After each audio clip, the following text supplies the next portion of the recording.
What is up, CSGs? Your Houston Rockets are 1-0 in the NBA Cup series, and we put BTA on the Clippers. A great game where everybody got to show a little bit. The Rockets shot 43% from three, a great all-around game. One of the key things that I saw in this game, and I'm going to give you guys, a lot of people have been asking, they want me to do some of those video clips going over some tape of the game. I'm not going to do a full game because it is currently, I'm not going to lie to you, it's damn near, it's 12:30 right now. Just stayed up to watch the Tyson fight, which was a jip. I'm not going to lie. Boys hold us. But I got dedication to the game, so I'm going to make sure I get the video out so you guys can watch this tomorrow. But I am going to do a focused version because I think one of the key things and one of the key reasons we were able to win this game, two things. One, the defense was extremely elite on all facets, top to bottom. Guys were hustling, closing out, rotating, well, helping. The help was amazing. But today was offensively one of the best games of the season. And to me, the key to all of this started with Alperen Sengun and the way he was utilized against the Clippers, and the movement around him was a difference. And some of you may have not caught that in the game, that the Rockets offense was humming a little bit, especially when Sengun was in the game. And when he was out, it kind of fell to what we normally know. But they're kind of onto something that I'm seeing from this game. I've seen it like one splash here, one splash there, but this was probably the most focused that they actually were able to do this. I'm going to go over that using Sengun's assist clips. He had 10 assists in this game, a triple-double. And Fred VanVleet came back to life. Dylan Brooks keeps up his good shooting. Tari Eason was balling. Jabari Smith, and I'll talk about him later. But I want y'all to check out these game clips, and then I'll meet you on the other end. Tap in, enjoy. Once Fred gives the entry pass, you see Sengun kind of get into the elbow region where he normally works out. Has Kai Jones on a face-up right here. Watch Fred directing traffic. A man is going to come and set a off-ball screen for Fred VanVleet here. For the idea is for a man to set the screen, Fred is going to flare out. Now, the Clippers want to switch this. You can see, I think that's KPJ. I can't tell who that is. Pointing at Jones, saying, "You got this. Let's just switch this out." Okay. So what is Jones thinking about the switch? He's going to get screened. He's going to come up because usually when you get a screen like that, KPJ is going to step up. Jones is going to just take a man. Now, look at the eyes on Sengun, right? You got, I think that's Coffee, eyes focusing on Sengun. James Harden, eyes on Sengun. So there's three guys watching one. You got two guys working on two on the backside, and then you got shooters in the corner. This is exactly where you want teams to be, especially when you have a capable passer at center. So we get into it. Amen slips his screen and cuts. Look at the reaction from this, right? Miscommunication. They were supposed to switch this, but in a panic, because Amen gets so wide open, Harden has to step in from the weak side to stop that roll, almost like a pick and roll. Same principles. He has to tag the roller, tags Amen Thompson there. You get Jones Jr., that's his assignment. So he naturally is going to follow his assignment. And then Kevin Porter Jr., he got a guard two right here, right? He got a guard two just off of that cut. And then you see Sengun fakes the pass over to the corner to Eason, which is like a pump fake from a quarterback that gets the defensive back to bite on the wrong route and then passes it over to Fred VanVleet for a wide open three-pointer. Great play. Just setting it up. Next assist here, Sengun gets deep post position on Terrence Mann right there. Gets the help from Zubac. Naturally, there's 2-on-1. This is what I really like because a lot of times he kind of really tries to hit the home run. I love using football analogies. I say Sengun is the type of, if he was a quarterback, he's a guy that wants to throw the deep post or the 9 route, just a straight bomb. He wants to score a touchdown on every throw. Where sometimes you got to just check it down to your running back. This is a check down throw. You see two on you. They're trying to play this kind of weird zone defense while they're trying to double Sengun in the post. Just get it out to your shooters. That's money. That's a check down route. Those are easy buckets. Look at Dylan, tell him, great pass. That's it. Easy money, man. Next play, it's pick and roll action. You get Dunn, I think, is guarding there. You got Zubac in a deep drop. And so these are all pick and roll principles. You guys already know the pick and roll principles. Once Sengun sets that screen, you see that your boy Dunn there is trying to ice the screen, trying to reject, not allow Fred to get over to that side. So he forces him middle into his help defense right there, which is going to be Visa Zubox. And then now Sengun gets on the roll. So he starts rolling, and then pick and roll principles. Fred gets the pocket pass. You see there Jones has to come down and tag Sengun. What does this do? Once you tag, you have to give up your assignment. And this is, once again, a check down route. Easy play, right? Bang, right to Jabari. In rhythm, on the shake, which is when he slides up into that void that allows Sengun to see him. And just in a rhythm shot right there. All of these plays, think about his first 3 assists. First shot was for Fred. Second one for Dylan. Third one for Jabari, who all had great shooting games. And I don't think it was a coincidence. Look at that. That's how you get your... See, this is what it's about, guys. This is what it's about. This is why it's important for the team to move around him. And Sengun got to, sometimes he gets a bit tunnel vision. So he got to be able to find his guys, take the check down, man. Every play doesn't have to be a 80-yard bomb. You don't have to go for the touchdown. Sometimes just dump it off to the running back or hit the little crossing route. Sometimes you just got to take what the defense is giving you. And he did that in this game. Another pick and roll here. You get Dunn go under. Zubac is still stuck in front of Fred. I don't know why they're playing this defense. You get you still has Dunn on him. Zubac is in a retreat. You got a buddy there trying to swipe at the ball, trying to stun at the ball. And then on the weak side, you have Jabari and Dylan there just acting like they're about to screen. This leaves Sengun open. Now you got 3-on-1 right there. Right? You got 3-on-1 right there. Sengun is wide open, and then Fred resets. And the attention he draws in the paint, the fact that Fred is able to reset and not just stay static and there's movement, and Sengun is intentional about getting that pass off and looking for his teammates is just beautiful. Wide open. Good cut by a man here because that engages the defender over there. It engages him. His name is blanking me right now, but this is just good movement by the Rockets. Great movement. This one's just easy pitch and catch. Just a pitch and catch in transition, off a rebound, off a made basket, get the entry pass, push it up the court, and just catch your guy streaking. Jalen had a rough game, but he didn't do nothing that hurt the team right here. Deep post position here once again. Sees that the double comes. Knows that he has help. Watch Dylan Brooks shake up. He's going to shake up to the empty void. Gets in the peripheral of the guy that has the ball. This is something that the Rockets were not doing a lot of. But look at Dylan get into his peripherals, give him an outlet pass, just easy pitch and catch. And the willingness for him to be able to make these passes. Once again, off a made basket, you get a missed shot here, gets the rebound, able to kind of draw to and then make a nice entry pass to Man Thompson on the inside. This is how he has to play, honestly, to make this offense work. I don't know if they're doing this because it's a necessity or is this something they're going to scale up to. But this is how he has to play. This is the most exciting thing I saw from the night. I posted this on Twitter. You guys know I'm a low-key stan of the Golden State Warriors and their offensive system. What is this action called before I say it? You guys already know this. I've talked about this all the time on this channel. You get a big man in the post, and then you get the two off-ball guards screening for each other. This is called split action. What is split action? Me and you, split action. What is split action? You never heard of split action before? Warriors? Spurs? No. Oh my goodness, watch. It's so easy. When we throw the ball to the post, the two guys on the perimeter just set screens for each other. So either I set a screen for you or you set a screen for me. It's one of the easiest actions in basketball. When I set the screen, I'm freeing you up for a shot, and then I can dive to the basket. Or you could dive, and I can shoot it. But one of us is guaranteed to be open every single time. And if all these defenders are occupied, then nobody can double team the big. So everybody wins. Come on, knock it down.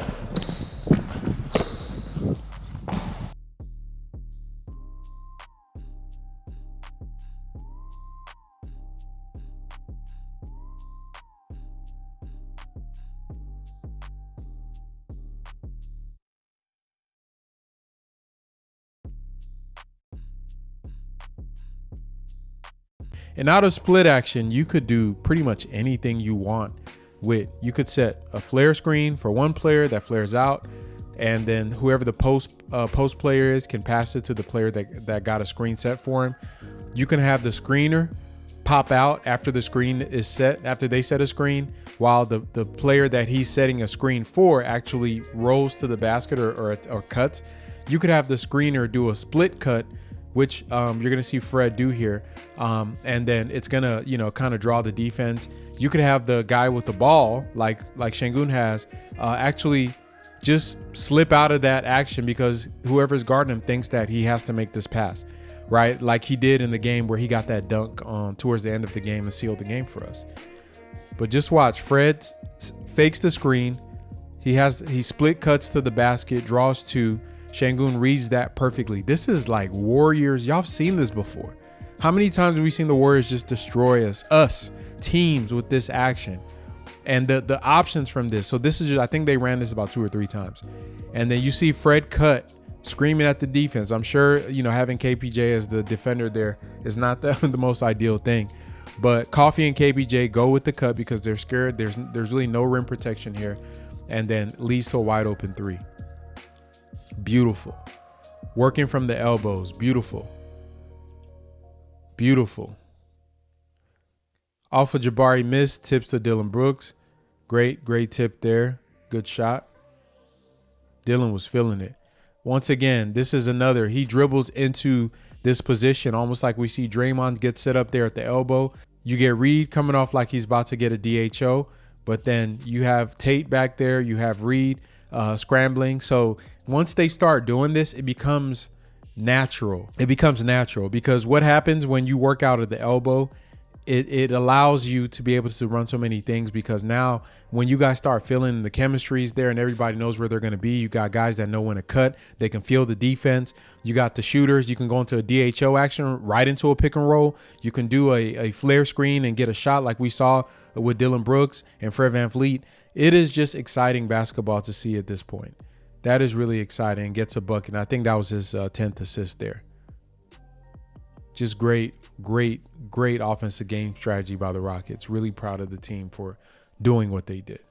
So your Houston Rockets just had a wonderful game, as I just went over with the passing. I really think that was a big key for the team. I'm looking at some of their stats. Like I said, 43% from 3, 48% from the field. This is by far the best offensive game to beat a team that you just beat 2 nights ago. Again, is once again shows how we can enforce our will on other people, which is a great sign for a good team that's on the up. Just all around. I think that, let me see, passing, if I heard correctly, we had a lot of assists. Let's see, looking at this passing, we had 31 assists to 12 turnovers, a 2.58 assist to turnover ratio as a team, which is beautiful. We only have 4 bad pass turnovers. 81 points created on our assist. Beautiful. Fred had 10, Sengun had 10, Amen had 3. Those are our leaders right there. Just all around a great game. Great way to start the in-season cup. Like I told you guys, I've been saying this, give them till November, mid-November, closer to Thanksgiving to really see what the team is. And I stand by that because just like with any sport, any team, anything, you need time to build that chemistry, people understanding their roles. You can notice that the lineups are starting to get a little bit more defined. Guys don't play as many minutes as they did, and the guys that actually impact and winning are playing more. And the guys are playing into shape. Guys are rounding into shape. Their shot hopefully comes around. Fred shot really well in this game. This was by far one of his best games for this season because he has been struggling heavily. Jabari Smith as well, one of his best games. Let's see. Fred shots 46% from the field, which is really good. 42% from 2, 50% from 3. You got Tari Eason, 50% from 3. You got Jabari Smith on 8 attempts, 62%, 5 of 8, and 6 of 9 from twos. So Jabari was cooking, had a team high in points. Just all around great. Get 28 points for Jabari. Whenever I tell y'all Jabari, not even the scoring, when he rebounds like he did, that is when he's the most effective. So really proud of him. I still think that if he doesn't have to be this nice on a night-to-night basis. But if he's shooting the way he's shooting, just like league average, just a 38% three-point shooter, and a guy that hits low 40s on his wide-open threes, then he definitely justifies his reason being out there. But if he's struggling continuously and it spills over into his rebounding and defense in totality, that's what hurts his reasoning to be on the court with the starters. There's one thing to struggle, and I said this about a lot of the guys, right? This is one thing you got to give Ime credit for. Whenever these players are struggling with their offensive game, they're still impacting winning all around. That was not the case for Jabari. He had a lot of games where he would have 6 rebounds, 5 like, bro, you too big for that. You too big for that, man. We got a 5'11" point guard, a 6'3", 6'4" shooting guard that's he's a good rebounder, but not great. Dylan Brooks doesn't rebound for his life. Then Sengun's a good rebounder, and Jabari got to be a beast on the board, just like Tari and the men. If you're not going to be hitting your 40% from 3 on a night-to-night basis, you got to eat glass. You got to play good defense and help, right? In this game, the defense was good. It wasn't great, but the rebounding and the scoring and the confidence was good. So you got to give me something. Give me something on a night-to-night basis, right? Give me something to say that you're helping the team win. I think tonight he did a great job of that.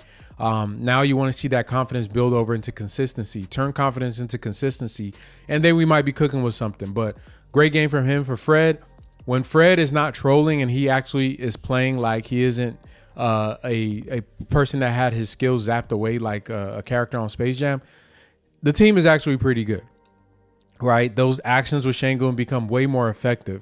Sengun didn't even shoot good today. He only shot 3 of 9. Crazy. Let's see. Alperen took, he only shot 3 of 9. Only took 9 shots, which is nuts. 9 of 10 from the free throw line, which is great. Shot 90% from the free throw line. 1 of 3 from 3. 2 blocks, 2 steals. Just all around, just a solid game. 10 boards, 2 offensive rebounds from there. But he was involved in every action pretty much on the ball. This is the Sabonis model. Right, this is the Sabonis model. This is how Sabonis plays. This is how Sabonis is able to get all those triple doubles because he is a guy. He rebounds, he screens, he passes. He's a very secondary creator, but he's the highest end of a secondary creator. Sengun, the way he facilitates normally is that he is a primary on-ball guy that likes to go and try to get a bucket, and based on his gravity as a scorer, he's able to dish it out to his players. I think there was a chart from last season where it showed that a lot of Sabonis's assists came out of like DHOs and pretty much DHOs. He was a DHO merchant, whereas Sengun's were on driving kicks like a guard because a lot of his assists is when he's rolling with the ball or he's attacking, facing up a big man, getting downhill and kicking it. You want it to be a little more evened out where he can get a lot of those driving kicks. He's also in the DHOs or just passing from the elbow because that makes the team a lot more deadly. It's a two-way thing, though. The team got to be able to play around that IQ. Is Ime disciplined enough as a coach, and is the team disciplined enough to focus on ball movement and player movement on this offense because they need it? There's no way they're going to compete anything significant in this Western Conference or in the NBA without having at least a above or league average offense, especially when it comes to shooting. I posted a chart today that showed that the Rockets are top, we're 15th. I don't know where we're going to be after this game, but prior to the second Clippers game that just happened in the tournament, we were number 14 in the NBA in offensive efficiency, right? Number 14th ranked offense. And second to last in EFG, which is shooting, 2s and 3s. So we're one of the worst shooting teams in the league, but we have a 14th ranked offense. How does that make sense? I'll tell you why. We play defense, force stops, and get in transition, score in transition. We score off of our defense. But as much as that is good, and you can beat a lot of Detroit Pistons and Washington Wizards doing that, when you face, or the Clippers, when you face elite teams that really have good offenses, you're going to need to generate efficient offense and trade efficient offense for efficient offense. Pair that with your defense, and then you might be cooking with some really, really hot grease. So it's great to see that they're putting in the foundation stones of what could be. Once again, it comes down to discipline for this team. We have young players. We have a coach that's more defensively leaning. So are they going to be able to say that, hey, we saw what we like. let's keep building on this. Hey, we were able to get our guys going. Jabari got a touch, and he felt good about that. He was able to get his shot off. Fred got his shot off. You got Dylan Brooks got his shot off. What does this mean for Jalen Green? Honestly, for Jalen, he showed flashes of it in the preseason. He needs to learn to score in a multitude of ways, right? He needs to be able to run some of those off-ball screens and get his turns on the pick and rolls with Alper and Sengun. I still think that they need to utilize those two more to build up that chemistry, to get him in rhythm. But Jalen's decision-making has to be way better. He hasn't played bad up until a couple of games this season, honestly. Once again, you guys know I'm process-based. I don't care about shooting percentages and all that stuff. I'm not going to say, oh, guy shot, blah, blah, blah. That stuff happens. You make a missed shot. Sometimes your confidence and blah, blah. But to me, what's really important is, are you playing the right way? Are you reading the game the right way? Are you respecting the game the right way? And there's sometimes when guys start pressing, they forces them and they deviate from doing that. And I think Jalen tonight deviated from playing the game the right way. And I think a lot of it impacted because he was missing shots. But if you're missing shots like that, still be aggressive, but put yourself in position to take good shots, not pressing for shots or step backs or isolation. Don't be a ball stopper. Like if your shot isn't on, if you're not hot, bro, just play within the flow of the offense. Cut, do all those things like he did on that one assist. So I know he can play a lot better. I feel like he's pressing. He just needs to relax, right? He doesn't have to do it alone. Like your team got you. Trust your team. Trust the system. Trust the decision making by the collective. And if they all do that, they'll be better off. I think early on they were playing a lot of selfish basketball. This was by far one of the best offensive games I've seen for this team, and I'm excited to see if it continues. If they can run those off-ball screens and work Sengun from the elbow, the post-up should be a last resort. That should not be our first thing with him because it's so lazy. It's lazy. It's just like a big man version of a isolation. Just I'm going to try to hezzy tween and try to beat you to the basket. It's easy to guard. Defenses can load up on it. And as great as Sengun is, they're helping. They're sending 2, 3. And sometimes he doesn't get the pass out or he doesn't see it. So the best way, put him on the elbow where he has a defender in front of him or with his back turned, and then he can see the court better. And even if he doesn't see the weak side, you can still have the action on the front side because at least you know he can see that. Like he can see the cuts, he can see the flares, and then he can manipulate the defense like he did. Fake a pass to the cut. Once that guy jumps it, hit the corner guy, so you wanna help him out in that aspect, make the game easier, put the court in front of him, don't bury him in the corner. So that's what for Ime is supposed to do. But this was a great view. Like this was great to see. Great to see from the team. Just all around a great game. Excited to see how they keep going. We are, I think, 9-4, number 3 in the West right now.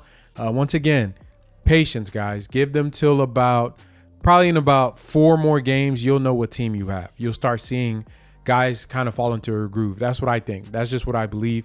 And then if this team stays healthy, really the sky's the limit. I'd love to see them against some good competition, but I think the schedule we have is going to be pretty favorable for this stretch. So we can learn to, work out a couple of kinks in the offense, get our communication, keep improving on defense. And then once we get into that run where we're facing some really, really hard teams, I think we got 1 or 2 in between, but should be a pretty light schedule. You never know.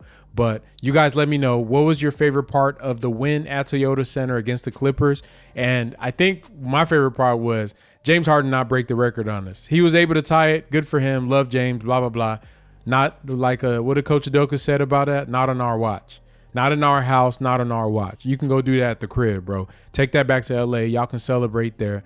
But we were able to shut that down. Shut it down, we did. But appreciate y'all. If you're new to the channel, make sure you hit the subscribe button. If you like this video, hit the like button. Keep rocking with the Chop Shop. I'm going to keep dropping that fire. DJ Candlestick. It's the Chop Not Slap Show.